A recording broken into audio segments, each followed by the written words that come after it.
I'm Mitching. I'm Joanna, and we are certified DL couple. Certified DL couple.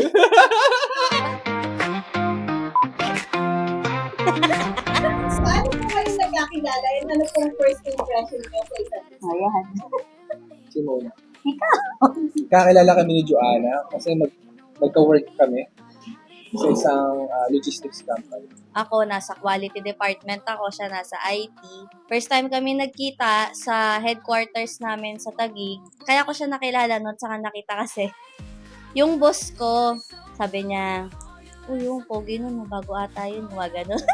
Hindi kami, ako, naiya ako, syempre. Hindi ko siya kilala. Hindi ko pa alam yung pangalan niya. So, yung boss ko makulit. Sabi niya, Iho, anong pangalan mo? Bago ka? Ayun pa yun. Naging ninang din namin yun sa kasal. Nakita ko rin nun si Chan, nahihiya din. Sabi niya, Chan po, taga-IT. Pogi, Jo. Gumagano. Kasi syempre ako, nahihiya ako that time. Parang dating ako pa yung unang nag-move. So, doon kami unang nagkakilala ng aking mahal na asawa. Dahil sa IT siya, lumapit ako sa kanya para magpatulong sa Excel. Hindi ko nga lubos akalain na ang pinapatulong niya Excel, pati yung relationship namin nag-Excel.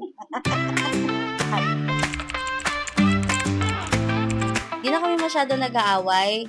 The first 6 months of our relationship, doon yung challenges and yung conflict. And kasi dahil may adjustment. Pagka nag-aaway kami that time, tahimik lang talaga siya. Nakakapikon kasi hindi ako pinapansin. Na-realize namin na kapag mainit kami parehas, kailangan muna naming mag-unwind. Magkakaroon muna ako ng self-time, magsa-self-time muna siya. Kung sino yung unang lumapit, ako or siya, that's the time na magsa-start na yung conversation na maayos. Tapos mag-uusap na kami ng maayos. Kasi pagka parehas kami mainit, hindi nagkakaintindihan. Galit ako, ganyan. Pero inaasikaso ko siya. Wala, pagka mainit ang ulo ko, bigla na lang siyang gagano na lang siya. Ayun na yung face.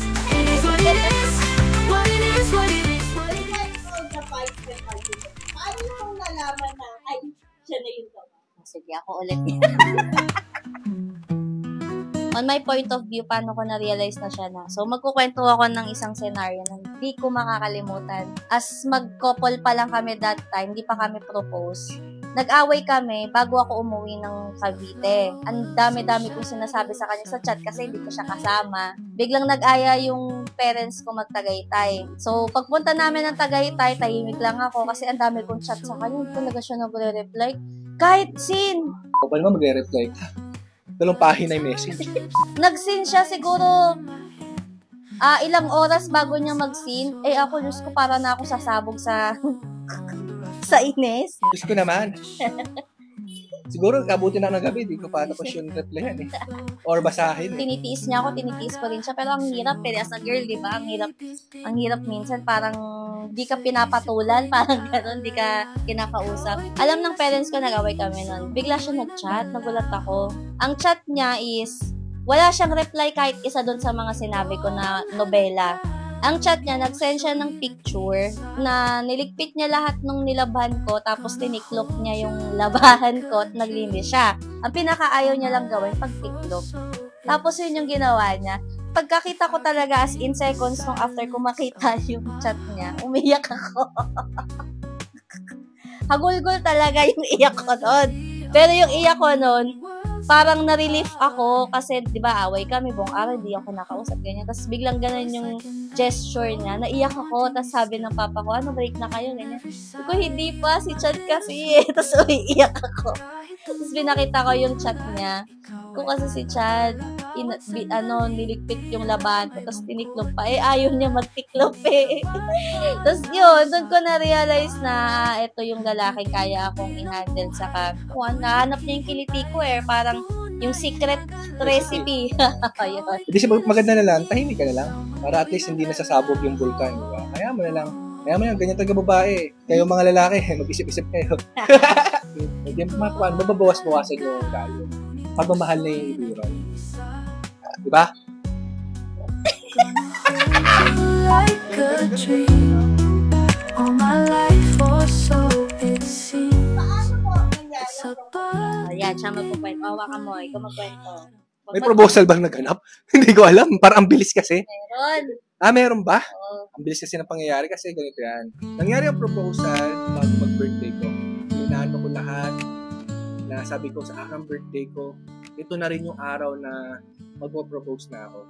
Bago mag-September 21, inasap ko na yung magulang niya na sabi ko, sa ganitong araw, sa birthday ko, invite ko kayo na sana magkaroon ng konting salo-salo. Akala ni Joanna, simple na lang celebration. Hindi niya alam na may golden retriever, which is yung paboritong pangarap niyang aso yan.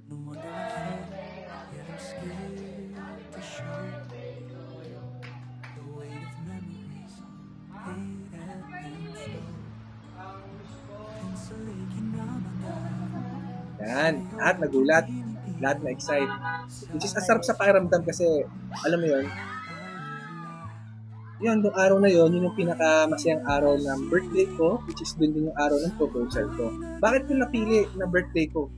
Gusto ko kasi na sa araw ng kung kailan ako pinanganak, yun na rin yung reason ko or purpose ko bakit din ako nabubuhay.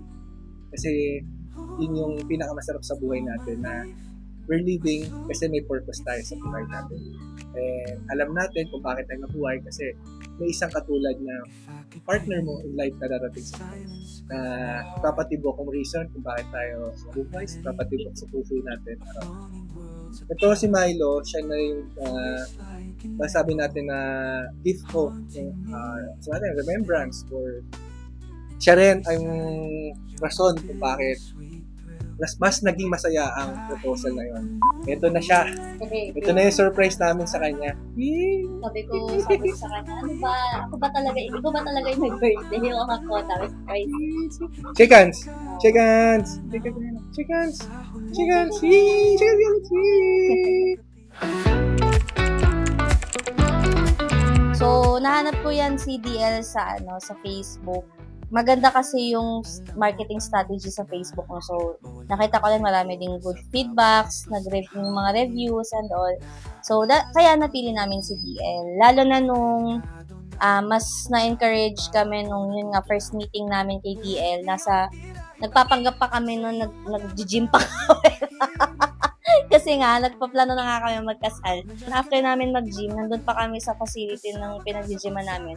Doon kami online meeting kay DL. So, after namin nun, hindi na ako nagpatumpik-tumpik pa. Sabi ko, gusto ko sila. Sino ba ako? Siyempre, ikaw mahal. Si DL, gusto ko. To be our service sa kasal. So, sabi ko sa kanya, kasi gusto ko na talaga yung DL wedding na gustuhan ko yung presentation sa amin. Tapos, nag-down din kami agad. Nag-down kami nung reservation pa yun. Yung 3,000. Pinag-ipunan na rin namin yung next payment. So, doon tuloy-tuloy na siya. Smooth talaga, as in. Simula sa first meeting kay DL, wala kaming naging issue or problem along the way hanggang sa 219 plus yung mga iba. Sabihin natin kasi ang budget talaga namin is 250. Sabi ko, budget na natin 250 lang yan. Sabi ko, budget. feeling ko kaya naman yung 250. Oo. Nakapag-down na.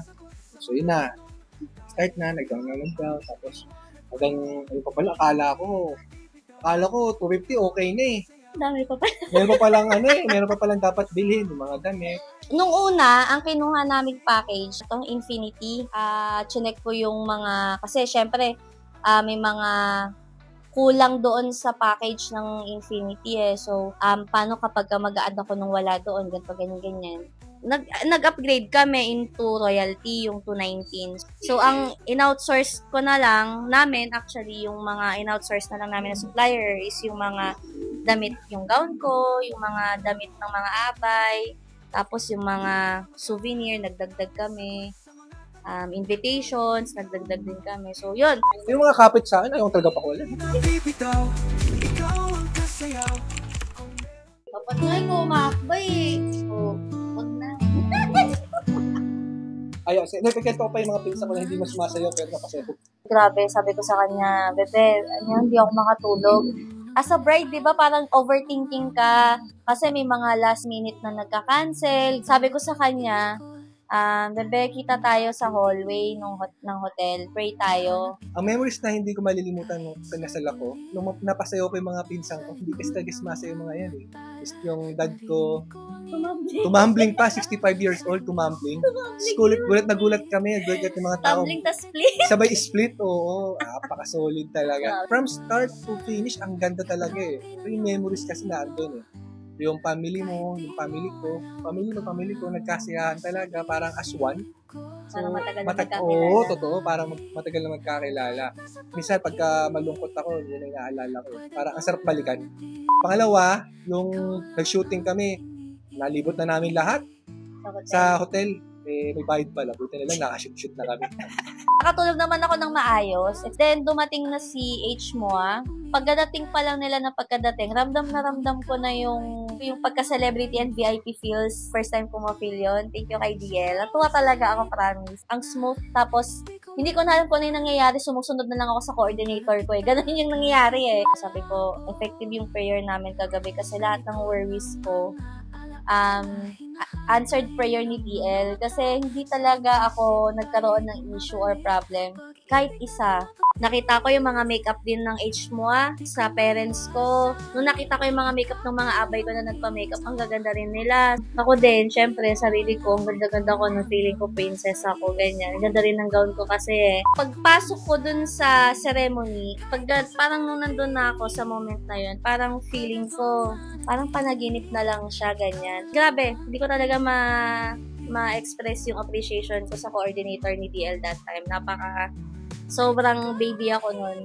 Papunta na ako sa ARC. Sabi ng core ni DL, "Oh ma'am, huwag kakabahan." Ganyan. Kasi sa sobrang kaba ko, parang feeling ko hindi nangyayari. Parang feeling ko panaginip lang eh. Pero natutuwa ako dun sa coordinator ko kasi grabe yung pag-motivate niya sa akin ng confidence ko at saka yung pagtanggal ng kaba ko. Sabi niya, "Ma'am, pag maglalakad, ganito sipa, lakad, sipa." So, tinuruan niya ako ng technique kung paano maglakad sa aisle. So, laking tulong din nun. Yun, so pagbukas, parang feeling ko nag-blur lahat. Tapos, ang nakikita ko lang nung una yung parents ko. And then, doon ko nakita si groom. So, doon ko pa lang siya nakita. Ang pogi-pogi niyan. Lalong pomogi, ganyan. So, tapos, yung sa reception, yung dad ko natatawa ako kasi nag-worry siya yung sa reception. Paano sila doon? Ganyan, ganyan. Ang dami niyang worries. Parang siya yung ikakasal. Paano yung doon? Sino yung magko-contact doon? Sino yung mag-aano doon? Sabi ko, relax ka lang. May coordinator ako. Sila na yan dyan. Pati yung sa yung sa bridal car. Ang bait-bait ni kuya. Natutuwa ako kasi, ramdam na ramdam ko talaga yung pagiging VIP namin. Yung sa reception, pagdating namin doon, natuwa ako kasi yung waiter bumaba, nagbigay ng yung sa Pika-Pika Foods. Hindi ko pa alam, excited ako, atat-natat ako, gusto ko silipin yung taas. Tapos, yung mama ko, bumaba, sabi niya, "Ate Jo!" Kilig na kilig siya. Sabi niya, "Ang ganda ng reception." Grabe, maganda. Ang sarap, ang saya talaga. Panay rin sila comment na ang ganda ng setup, ang sarap daw ng food, yung Pika-Pika Foods natin. Pag-akyat namin, na-shock din ako kasi parang ang ganda ng transformation.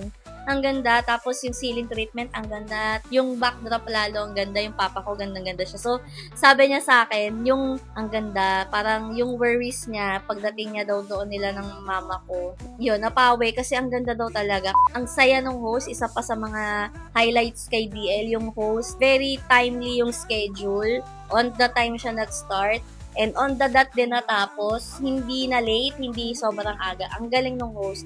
Actually, yung host, isa sa mga na-highlight din ng parents ko na napaka-lively, tapos walang idle time, magaling mag-handle ng situation, saka on time siya natapos. Ang dami rin nagbigay ng feedback na masarap yung kaldereta, yung sa macarons natin, yung penne macarons na yun.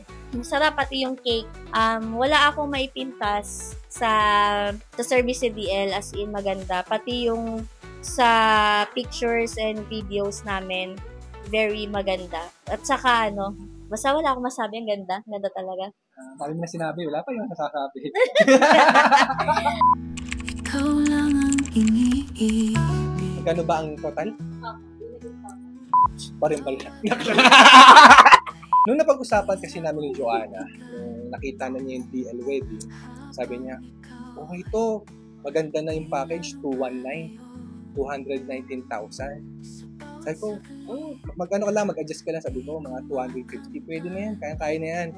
Habang tumatagal, napapalapit na yung kasal, doon namin na find out na ang dami pa palang kulang. Which is, akala mo 250,000, akala mo yun na yun, or mag-excess man ng konti, yun na yun, hindi pala. So, suggest ko sa kukuha ng mga package, i-times 2 nyo yung budget. Totoo yan. I-times 2 nyo. Kasi para hindi rin kayo mabigla. Baka pagdating ng araw na yun, pagtalunan nyo, mas maganda na mapaghandaan nyo mabuti. As a couple, pag-usapan nyo mabuti, pagplanuhan nyo, magtiwala kayo sa isa't isa. Siyempre, planuhan nyo, malayo pa lang. Tapos locations, kung saan yung venue, kung magkano yung venue, kung kasama na sa package, much better. Sabi ko sa kapatid ko, yung gusto nga kumuha by next year. As early as 1 year, 1.5 year, 2 years, kayong kumuha para hindi kayo mabigla or mas mapaghandaan at saka mas mabonggahan nyo yung kasal. Hindi naman yan sa pabonggahan or paanuhan ng gastos. Ang mahalaga, nagkakasundo kayo ng yung partner in life. Pagdating sa pera, iwasan yung pag-aawayan yan. Dito pa lang, malalaman mo na kung paano yung pagsubok niyo Paano pagtipid nyo, paano yung preparation nyo sa budget. Lagi nyo lang iisipin na ito ginagawa nyo dahil mahal naman yung isa't isa. Siguro lagi nyo i-center si God sa puso nyo. Pagpe-pray nyo na sana ito. Pag hindi kaya, wag pilitin. Kasi at the end of the day, kayo rin mahihirapan.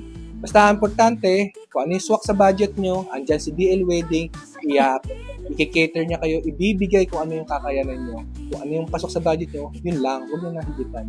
Pagkatapos ng kasal, masarap ang tulog nyo. hindi kayo nag-iisip ng, uy, may utang ako. Uy, paano ito babayaran to? Uy, paano babayaran si ganito?